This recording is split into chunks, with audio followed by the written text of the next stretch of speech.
In 1969, a 6-year-old boy vanishes into thin air in front of his family in broad daylight in one of the busiest national parks in the U.S.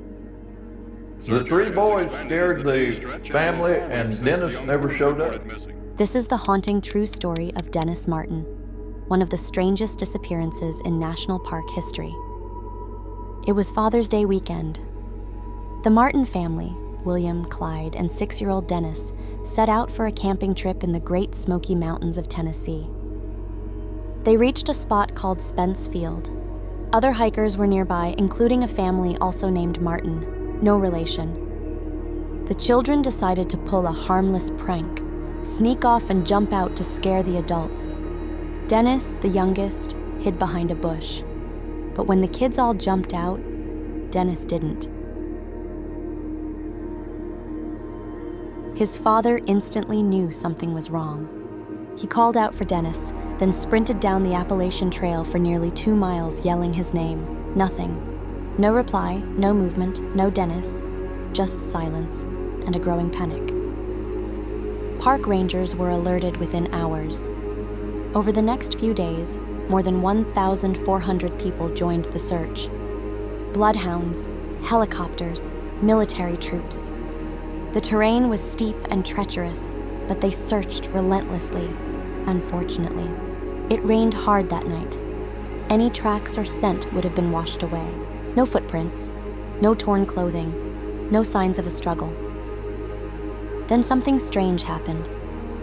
The U.S. Army Green Berets arrived, uninvited, and conducted their own separate search operation. They refused to share information, refused to coordinate with the other teams. Why were the Green Berets there? And why so secretive in a child disappearance case? Over the years, theories have surfaced, and none are comforting. 3 main theories exist about what happened to Martin. The first is that he became lost and perished from exposure or some other cause, likely not long after the first night.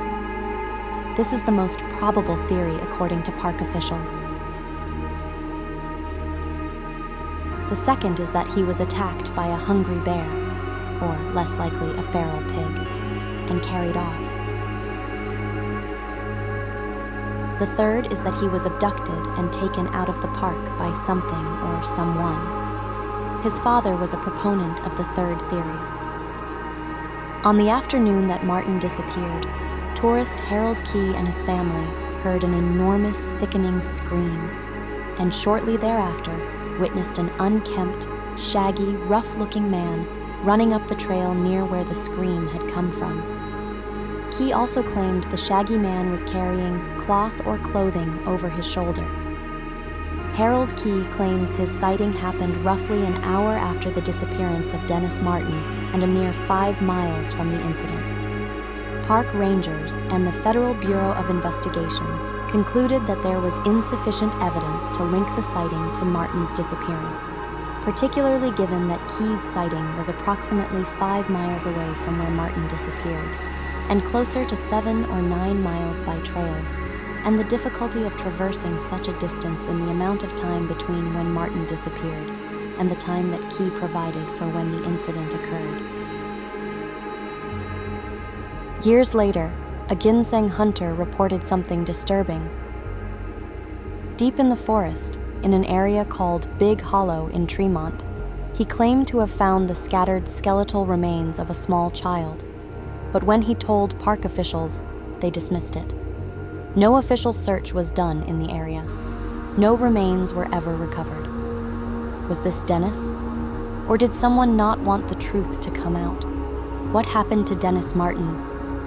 A boy disappears in front of witnesses in broad daylight, with no trace, no body, no closure, no peace. His case is still open, and it still haunts the Smoky Mountains to this day. So what do you think happened to Dennis? Drop your theory in the comments. Was it a kidnapping, an animal, or something stranger?